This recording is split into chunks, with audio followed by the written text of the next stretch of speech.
Eccentric Corporal! Hey there, everybody. I'm Derek. It's Tuesday, and this is Eccentric Corporal. And today on Eccentric Corporal, we'll be talking about something close and dear to my heart, and that's going to be Pokemon. More specifically, we'll be talking about the upcoming 6th generation, X and Y. Yeah. Alright, anyways. So, there's a lot I could say about the game, like being first full 3D Pokemon, all the new features that it could have, all the crackpot theories, but I really don't care about that. Let's just talk about what makes Pokemon awesome, and that is the Pokemon. So, I'm going to start by giving you my opinion on each of the Pokemon. Let's begin, shall we? First up, Chespin. It looks a lot different than a lot of the other grass types we've seen, and I like that. I really do.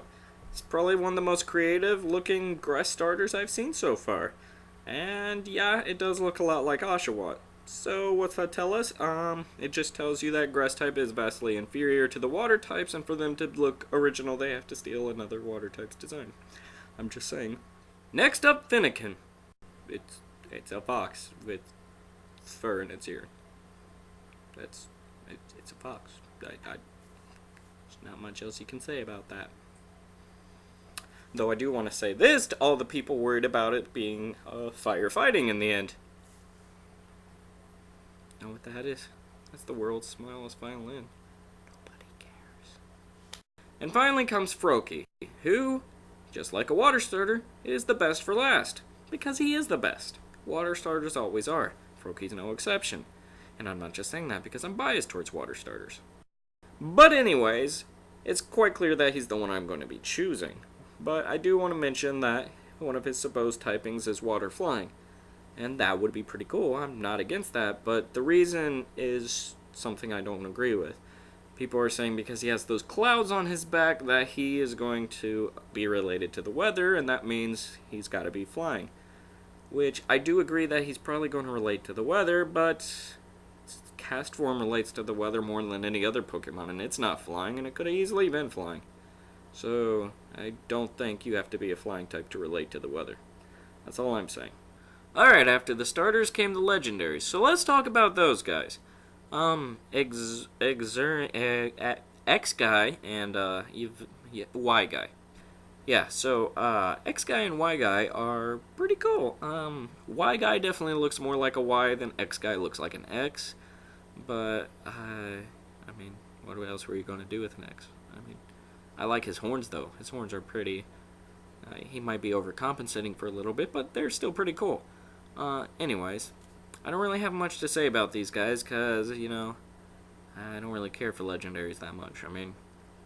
I like about one from each generation, That's Mewtwo, hipster of all legendaries, I'd have to say, but... Now let's talk about Sylveon. I just want to start off by saying that I really like Sylveon's design. I'm not going to use it next generation, but I think it's pretty cool. I'm just not really an evolution kind of guy. But that doesn't matter. Let's get to the part everyone came to see. What type is Sylveon going to be?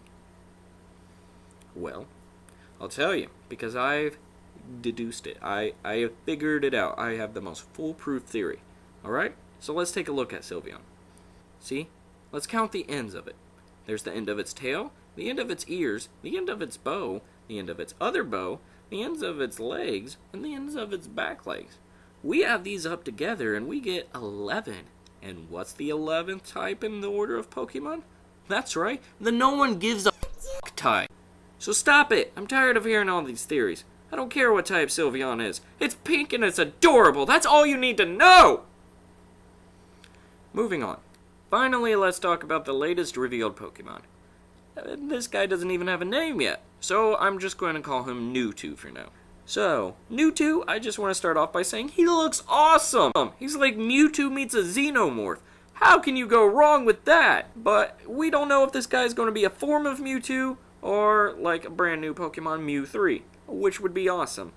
Now, form would be pretty cool, we haven't seen a form cross-generation like that, not that I can think of right now anyways.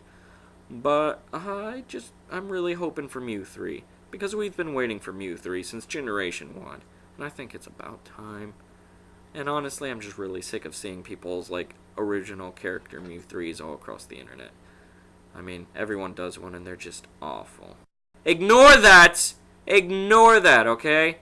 Like I said, everyone does one. It was one time and it was a bad idea. Anyways, moving on from the past.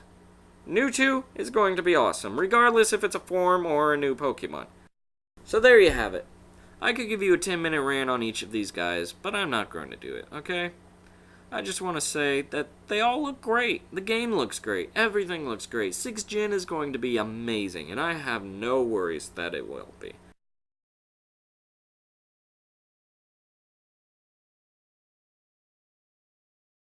Water Stars for the win. Yeah, boy.